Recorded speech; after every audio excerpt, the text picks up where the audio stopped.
ইউনিভার্সিটিতে তোমরা যারা ফার্স্ট সেমিস্টার এবং সেকেন্ড সেমিস্টারে পড়াশোনা করছো এবং ইতিহাস সাবজেক্টই তোমাদেরকে আইডিসি পেপার হিসেবে পড়তে হচ্ছে, এই পেপারটি 2026-এর সাজেশন নিয়ে আলোচনা করবো এই ভিডিওতে। দেখো, আইডিসি পেপারে রয়েছে আধুনিক ভারতের ইতিহাস। স্বাধীনতার আগে ভারতে যে সমস্ত ঘটনাগুলো ঘটেছিল ভারতের ইতিহাসে, এগুলোই আমাদের সিলেবাসে রয়েছে।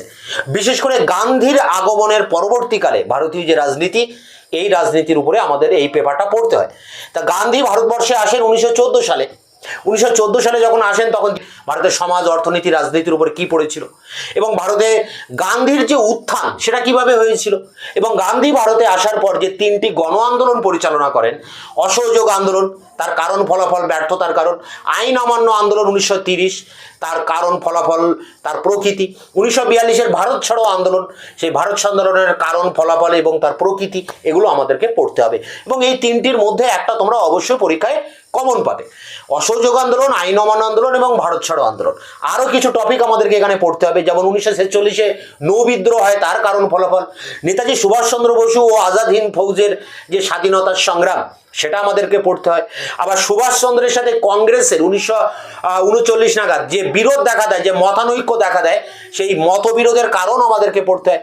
স্বাধীনতা যখন ভারত লাভ করে, অর্থাৎ ভারত বিভাজন হয়, একদিকে পাকিস্তান আর একদিকে ভারত, তা ভারত বিভাগ কি অনিবার্য ছিল, এটাও আমাদেরকে পড়তে হয়।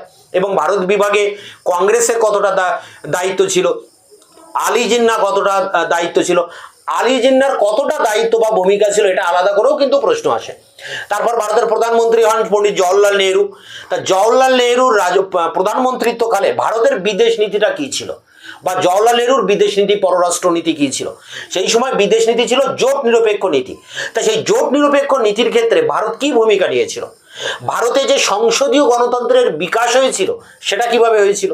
তো এগুলোই মূলত তোমাদের সাজেশন। যে প্রশ্নগুলো বললাম, এগুলো পড়লেই এর মধ্যে তোমরা কমন পাবে। এখানে বলে রাখি, এই যে প্রশ্নগুলো আমি বললাম, প্রতিটা প্রশ্নের উত্তর আমি চ্যানেলে আপলোড করে দিয়েছি। তোমরা এই প্রশ্নগুলো ইউটিউবে লিখে সার্চ করলেই আমার তো অ্যান্সার পাবে।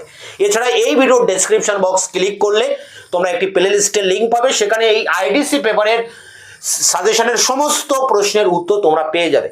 তা আমি এবার অন স্ক্রিনে তুলে ধরছি ইতিহাস আইডিসি ফার্স্ট সেম এবং সেকেন্ড সেমিস্টারদের জন্য সাজেশন, যে জায়গা থেকে তোমরা খাতায় নোট ডাউন করবে। কলকাতা বিশ্ববিদ্যালয় ইতিহাস আইডিসি সেমিস্টার 1 এবং 2 সাজেশন 2026, মার্কস 15, 15 নম্বরের প্রশ্ন উত্তর লিখতে হবে।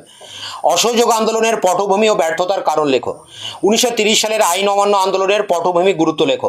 1942 সালের ভারত ছাড়ো আন্দোলনের প্রকৃতি লেখো। এই 3টি আন্দোলনের মধ্যে একটি কিন্তু পরীক্ষায় আসবে। পরটি ভারতের অর্থনীতি, সমাজ, সংস্কৃতির উপর প্রথম বিশ্বযুদ্ধের প্রভাব লেখো। পরটি 1946 সালে নৌ বিদ্রোহের কারণ ফলাফল লেখো। পরটি 1930-এর দশকে সুভাষচন্দ্রের সাথে কংগ্রেসের সম্পর্ক লেখো।